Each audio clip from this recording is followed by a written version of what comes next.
கட்டிங்களா வந்துட்டிங்களா? இன்றைக்கி நம்ம daily வெக்காபுலரிஸ்லேருந்து 2 words பார்க்க போகிறோம். ஸோ நீங்கள் வந்திருக்க இடம் லண்டனா Phoenix academy episode number 2. Okay, இன்றைக்கான வெக்காபுலரிஸ் விவர்ட் அண்ட் கேண்டிட்.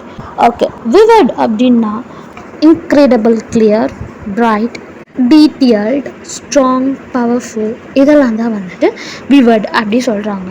இதோடைய எக்ஸாம்பிள் சென்டென்ஸ் என்ன அப்படின்னா, she could still remember childhood's summer detail. இப்போ உங்களுக்கு இன்னும் புரிகிற மாதிரி சொல்லணும் அப்படின்னா, இப்போ ரிலேஷன்ஸ்லாம் வந்துட்டு ஒன்று கூடி ஒரு விஷயம் பேசுகிறாங்க, நிறைய அந்த பழைய மெமரிஸ்லாம் க்ரியேட் பண்ணுறாங்க அப்படின்னா, அப்போ ஒரு பர்சன் சொல்லுவாங்க, இப்போ நீ இந்த டைமில், நீ போன வருஷம் இந்த டைமில் நீ இதை தான் பண்ண, இந்த வேர்ட்ஸை தான் நீ பேசின, இப்படி தான் நீ ட்ரெஸ் பண்ணியிருந்த, இந்த இடத்துல தான் நீ உட்காந்துட்டு பேசின, இந்த மாதிரி தான் ஃபேஸ் ரியாக்ஷன் பண்ணிட்டு பேசுன்னு சொல்லிட்டு அந்த பர்சன் அந்த இன்னொரு பர்சன் என்ன பண்ணாங்கன்ற டீட்டெயில்டாக அன்றைக்கி என்ன பண்ணாங்களோ அப்படியே அச்சு பிசாத சொல்கிறதுக்கு பேர் தான் விவர்ட், டீட்டெயில்டு அப்படின்னு சொல்லுவாங்க.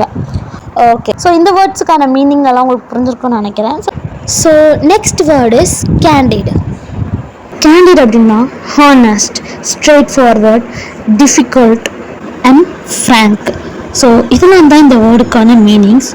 உங்களுக்கு நான் புரிகிற மாதிரி சொல்லணுன்னா, இப்போ ஒரு அரசியல்வாதி அந்த சிட்டியில் ஒரு மிஸ்டேக் பண்ணிட்டாங்க அப்படின்னா, அந்த இன்டர்வியூவில் எல்லாருக்கு முன்னாடியும் மீடியா முன்னாடி நின்று தன்னுடைய தப்பை ஒத்துக்கிறது, அவங்க அந்த தப்பை மென்ஷன் பண்ணி லைக் ஹானஸ்ட்டாக எல்லாத்தையும் ஒத்துக்கிறது பேர் தான் கேண்டிட் அப்படின்னு சொல்லுவாங்க.